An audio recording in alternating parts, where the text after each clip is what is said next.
राधे राधे जी। मैं छत्तीसगढ़ से हूँ और गुरु जी हमारे गुरु बोलते हैं कि कबीर पंथ हूँ मैं। कबीर पंथ हो तो गुरु को ही मानो, अदर देवी देवता कोई मत मानो। ये सब भगवान की पूजा नहीं करते? करते हैं। किन की? सब देवी देवता की करते। तो आप तो कह रहे हैं कबीर पंथी बोलते हैं कि पूजा मत करो। हम करते हैं गुरु जी, मतलब गुरु हम जो गुरु बनाए हैं वो बोलते हैं कि मात्र गुरु की ही पूजा करो। अच्छा, हाँ। मतलब गुरु की पूजा करो, भगवान की ना करो। हाँ। वो ऐसा बोलते हैं। हाँ। तो अच्छा, भगवान की पूजा वो नहीं कराते? पता नहीं गुरु जी वो बोलते हैं वो ऐसा ही शिशुपाल बोलता था, ऐसा ही पौंड्रक बोलता था, ऐसे ही रावण बोलता था। हाँ। ये सब भाषा ना राक्षसों की है, जो स्वयं की पूजा कराए और भगवान की पूजा ना कराए, ये ऐसे ही राक्षस हुआ करते थे। ये सब राक्षस पंथ है। यदि कोई गुरु ये कहे कि जी मैं मेरी पूजा करो भगवान की ना करो, तो ऐसी बात कौन करता था? रावण भी तो यही कहता था, हिरण्यकश्यप भी तो यही कहता था, हिरण्याक्ष भी तो यही कहता था, पौंड्रक भी तो यही कहता था। क्यों गुरु जी? तो भगवान देखो गुरु मार्गदर्शक है, गुरु भगवान तक पहुंचाने का एक साधन है। गुरु भगवान नहीं है, भगवान अलग है, गुरु अलग है। गुरु एक सामान्य प्राणी, लेकिन श्रद्धा से जब उसे देखा जाए तो भगवत दृष्टि से देखा जाए, परंतु भगवान भगवान है। जैसे आपका पति, क्या दूसरा आदमी, दूसरा मर्द आपका पति हो सकता है? जैसे कोई दूसरा व्यक्ति आपका पति नहीं हो सकता, ऐसे धरती का कोई प्राणी, कोई व्यक्ति कभी भगवान नहीं हो सकता। कोई व्यक्ति भगवान कैसे हो सकता है? इसलिए तो गुरु जी हम सब देवी देवता की पूजा करते हैं। सब देवी देवता मतलब किन किन की? शंकर, बजरंगबली। हमारे घर में शंकर बजरंगबली एक ही है। और बताओ, अब जो राधा कृष्ण है, राधा कृष्ण ठीक है, राम लक्ष्मण। तो आपके गुरु जी कहते हैं कि भगवान की पूजा मत करो। जो मंदिर है ना, तो ये कौन है, कौन सी परंपरा बताए आप?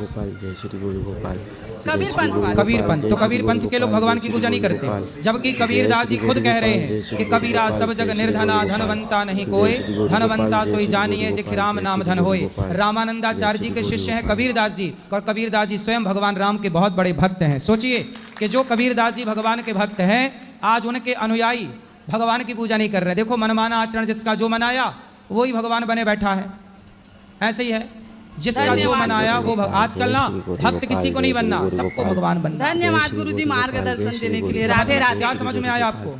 जय श्री गुरु गोपाल। मुझे समझ आ गया क्या? यही कि इस देवी देवता सब एक ही होते हैं, भगवान एक है। हाँ। तो भगवान की पूजा करना चाहिए। हाँ। जय श्री गुरु हाँ, राधे राधे। राधे राधे। जय श्री गुरु गोपाल। गुरु जी राधे राधे। जी गुरु जी, मेरे साथ एक समस्या है जो पिछले 5 साल से है। मतलब मैंने 5 साल से कमाना शुरू किया है, ठीक है, और कभी भी मेरे पास पैसा नहीं, मतलब सेविंग नहीं होती, पैसा टिकता नहीं है। कहीं ना कहीं वो इन्वेस्ट हो जाता है, या कहीं ना कहीं गलत यूज़ में चला जाता है। बाद में पछतावा होता है कि मेरे पास पैसा नहीं है। तो मुझे उसके लिए कोई आप बताओ क्या करूँ मैं?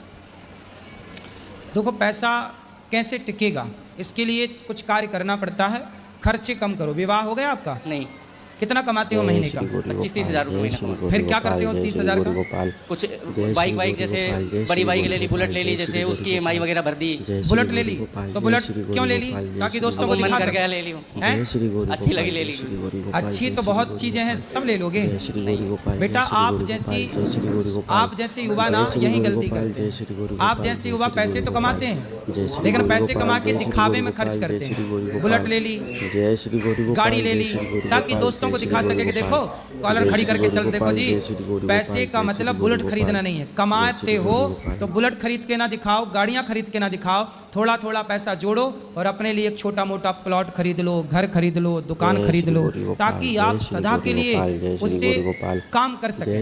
आज बुलेट आपने खरीदी, माना कि 1 लाख रुपए की, कितने की ली जी? 2,25,000। 2,25,000 की आपने बुलेट खरीदी। जरा सोचो कि 2,25,000 का यदि आप प्लॉट खरीद लेते तो बुलेट तो अगले साल 2,25,000 की 1 लाख की रह जाएगी, अगले साल तक वो 1 लाख की हो जाएगी, और अगले साल तक वो 50,000 की हो जाएगी। मतलब उसके हर साल रेट घट जाएंगे। लेकिन प्लॉट जो आज 2.25 लाख का लेते तो वो अगले साल 5 लाख का होता, उसके अगले साल 7 लाख का होता, उसके अगले साल वो 10-15 लाख का हो जाता। तो कहाँ इन्वेस्ट करना है आप जैसे युवाओं को यही तो नहीं पता। गाड़ियां क्यों? आपका काम तो देखो सामान्य गाड़ी से भी हो सकता था। कहाँ जाना है बुलेट से आपको? जी बस जॉब पे जाने के लिए। आपकी जॉब पे कितने दूर है आपके घर से आपकी जॉब की दूरी? 2 किलोमीटर। 2 किलोमीटर यार, साइकिल से भी जा सकते थे। जय श्री गुरु आपने केवल 2.25 लाख रुपए किसके लिए खर्च कर दिए पता है? दोस्तों को दिखाने के चक्कर में। गोपाल जय श्री गुरु गोपाल बात सही है कि गलत? गुरु गोपाल 2 लाख बर्बाद हो गए। उस समझदारी ये नहीं, दोस्तों को दिखा के क्या करना, क्या पाओगे दिखा के? किसी को कोई फर्क नहीं पड़ता कि तुम रोडपति हो कि करोड़पति हो। आज तुम्हारे पास पैसे नहीं है तो लोग फिर भी तुमसे बात करते हैं। धनवान हो जाओगे तो लोग तुमसे जलने लग जाएंगे, ईर्ष्या करने लग जाएंगे। इसलिए दिखाओ मत, पैसे कमाओ ना, साइलेंट तरीके से कमाओ। लोगों को पता मत लगने दो कि आप कमाने लग गए हो। पैसा गुप्त रख, लक्ष्मी ना पर्दे के बाहर का विषय नहीं, पर्दे के भीतर का विषय। ये आप लोग समझते नहीं। बिल्कुल सादी जिंदगी जियो, पैदल जाओ 2 किलोमीटर यार दौड़ के चले जाओगे, क्या बात 2 किलोमीटर है? 2 किलोमीटर जाना, इसी बहाने आपका स्वास्थ्य ठीक रहेगा, दौड़ना चलना फिरना रहेगा, है ना? पैसे बचाओ, घर खरीदो। लोगों को दिखाना बाद में, देखो हमने घर खरीदा, तब कहेंगे लोग वाह ये लड़का योग्य, गाड़ी वाड़ी क्या बात। गोपाल जय श्री गुरु गोपाल ठीक, जय श्री गुरु गोपाल। प्रणाम गुरु जी। जय श्री गुरु मेरे को ना आपसे कुछ पूछना है। गोपाल जय श्री गुरु गोपाल। अभी 1 महीने बाद 17 मई को मेरा फिजिकल है जी। अभी ठीक है? हाँ बोलो बोलो। डिफेंस के लिए जी। ठीक है, तो मेरे को मैं प्रैक्टिस करती हूँ, मेरे को पता है कि मेरा क्लियर हो जाएगा, लेकिन है ना कभी कभी मन में ऐसा आता है कि शायद हो सकता है वहाँ पे जाके नहीं होगा, मतलब मन में ना गलत विचार आते हैं। हो जाए तो बहुत अच्छा है, और ना हो तो भी बहुत अच्छा है। ये समझो, अच्छा नहीं है, अगर नहीं होगा ना अच्छा ना, नहीं समझो है। समझो समझो। देखो भगवान करे हो जाए, आप खूब मेहनत करना, खूब पढ़ाई करना, पर कभी हमें ये नहीं सोचना चाहिए कि यार नहीं हुआ अब हम क्या करेंगे। सुनो, डॉक्टर APJ अब्दुल कलाम को जानती हो, भारत के पूर्व राष्ट्रपति। एक बार राष्ट्रपति जी जब राष्ट्रपति नहीं थे, जब वो विद्यार्थी थे, तो वो अभी जॉब ढूंढने दिल्ली आए थे। वो दक्षिण भारत के, उनका जन्म कहीं दक्षिण तरफ का है, तो वो दिल्ली आए। दिल्ली में कोई जॉब निकली होगी, कोई फॉर्म हम भरने आए और इंटरव्यू देने गए तो वो फेल हो गए। फिर उन्होंने सोचा कि अब क्या करें, तो वो यहाँ से दिल्ली से ना हरिद्वार चले गए, और हरिद्वार के पास ना वो गंगा जी में मरने लग गए कि अब मर जाएंगे गंगा में डूब के, क्योंकि हमारा तो सिलेक्शन हुआ नहीं, पैसे कमाए नहीं, अब कोई नौकरी लगी नहीं। तो अब्दुल कलाम जी की घटना है, हमारे पूर्व राष्ट्रपति जी, उन्होंने सोचा कि हम मर जाते हैं। क्यों मर जाते हैं? क्योंकि जॉब नहीं लगी। तो वहां पर एक संत थे, तो संत ने पूछा, ये बार बार वहां किनारे गंगा के खड़े, तो संत ने पूछा कि क्यों भाई, चलो शाम हो गई, क्यों खड़े हो यहाँ? तो उन्होंने बताया सच्ची सच्ची कि मैं मरना चाहता हूँ गंगा में। क्यों मरना चाहते हो? बोले मेरा जॉब नहीं लगा, काम नहीं हुआ, इतनी पढ़ाई की कोई काम नहीं हुआ, अब मैं मर जाऊंगा। तब संत जी ने कहा कि बेटा मर मत, भगवान ने तेरे लिए कुछ इससे बेहतर सोचा होगा।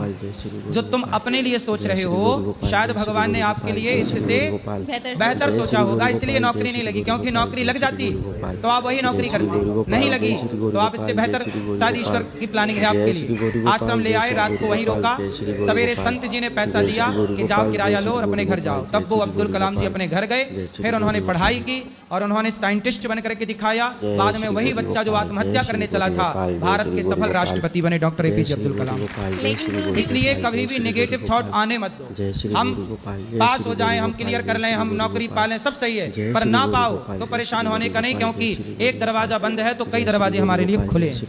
लेकिन गुरुजी उसके लिए ना मम्मी बहुत परेशान रहती है मेरी। हर मम्मियाँ परेशान, मम्मियों का काम ही क्या है? मेरी मम्मी परेशान होने ज्यादा के परेशान रहती है। सब मम्मियों का ही काम है। ऐसा है, वो मतलब बस यही सोचती है कि अभी जल्दी से जल्दी हो जाएगा ना तो फिर मैं सफल हो जाऊंगी कि मैंने अपनी बेटी को पढ़ा आप लिखा के सफल हो पूरा जाओगी, काम। भगवान आपके लिए बढ़िया सोचेंगे, बहुत सफल होंगे, कोई दिक्कत। पर मेहनत करो, पर कभी हिम्मत ना हारना, जी। कभी उदास ना होना, कभी परेशान ना होना, क्योंकि ये जिंदगी है, उतार चढ़ाव प्रकृति का नियम है, आएगी, इसलिए घबराने का नहीं। थैंक यू गुरुजी। खुश रहिए।